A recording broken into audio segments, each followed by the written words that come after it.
Welcome to the channel MM Wizard. You are listening to the top stories of the day.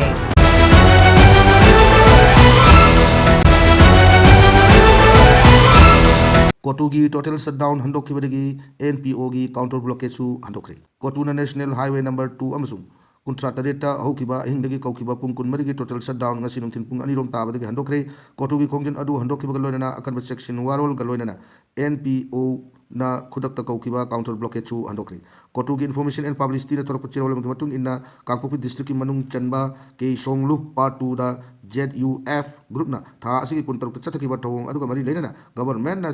Jenabasing Pada Bamadi, Action Amata Lokatabagi Mayokta, Kaukiba Ahing Nongyari, Tankuni Panega Hing Nongyai Power, National Highway number 2, Infal Demapulambi Amsung National Highway number 37, Infal Jiribum Lambida, Punkun Marigi Total Shutdown Kauki Hari. Tadok Adukamari Lena, UNC United Naga Council Amasung.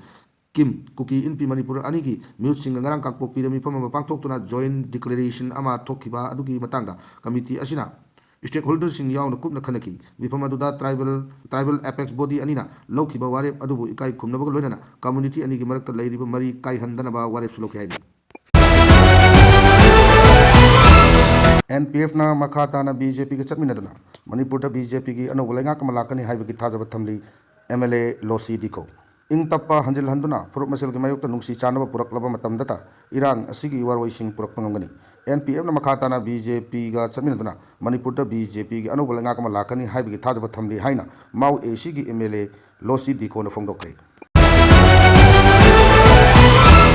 Union Home Minister Amit Shah Dibrugarh Tungkre Kuki MLA Sing Wari Sanabagi Wafam Lekai Tabangamdri. Numit nini ki Komsita Union Home Minister Amit Shah ngasi numidang wairam Upper Assamgi Dibrugarh Tungkiba Galonana BJP ki Lusing Bisingi Oiba Mi from Pangtok na Basem Sabaloikre Manipur ki Kuki MLA Sing Wari Sanabagi Matanga Lekai Tabangamdri. Home Minister Dibrugarh ki Komsit Asida tentative program oina Manipur amasung Assamgi oina lising ani kutareta Pangtok kadoriba Assembly Mikal ki Mangoinana State asi Ani Asigi, BJP Lusing Bisingi, Uber Mipam Pangtok to election, Tokata Tabak Torang, Nasi Numidang Wai Kanaragani, Mipam Gisarukam Oina, PR Tamliba Manipur State, Popular Government Amalai Hanabagi, Cookie Emily Single Lena Mipam Pangtok, Nabaki Torang Singimang and Tovalakre, Adu Manipur Cookie Emily Singna, Kauriba Mipam Asida Saruk Yagani Yaro Habiki, Tang Taba report, Pirapalay 3 Heidi.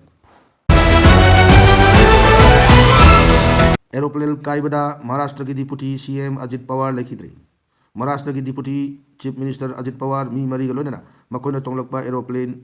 ngarang Maharashtra Baramati airport taraknaba honoring ida kaibidi lekidre official oiba pawgi matung inna Delhi da base toba BHR Venture operate toba Learjet 46 haina kangnaba aeroplane aduda NCP Ajit Pawar Chief amasung Maharashtra ki Deputy Chief Minister Ajit Pawar amadi crew member ani galonena punna mi manga tonglakpani pilot yauna aeroplane aduda tonglakpa makoi mangamak aeroplane adu kaibada sikimani hai Indonesia da thokiba landslide sikiba migi machine kuntra mari rom sukri handak Indonesia da kan ba nong namaram oiraga landslide thokpagi laibak triba thodok aduda sikiba migi machine kuntra mari rom sukri aduga miyoi ke amasu hojik triba kangdana lairi haina phongdokli Indonesia hari laibak asi ching yamna laiba amadi island pikna laiduna kundaba amani maram aduna nong kara kanna hek tabaga laibak asida landslide thokpagi thodok itattatuna thokli hojik Thadorakpa Indonesia government ki report amagi matung inna haukiba chahidagi ichaw amadi landslide na maram oiraga miyoi ngamaga chanirom siki aduga miyoi lakh ani ga lising nifu romna saphagadaba mafamda chenduna lehanki hari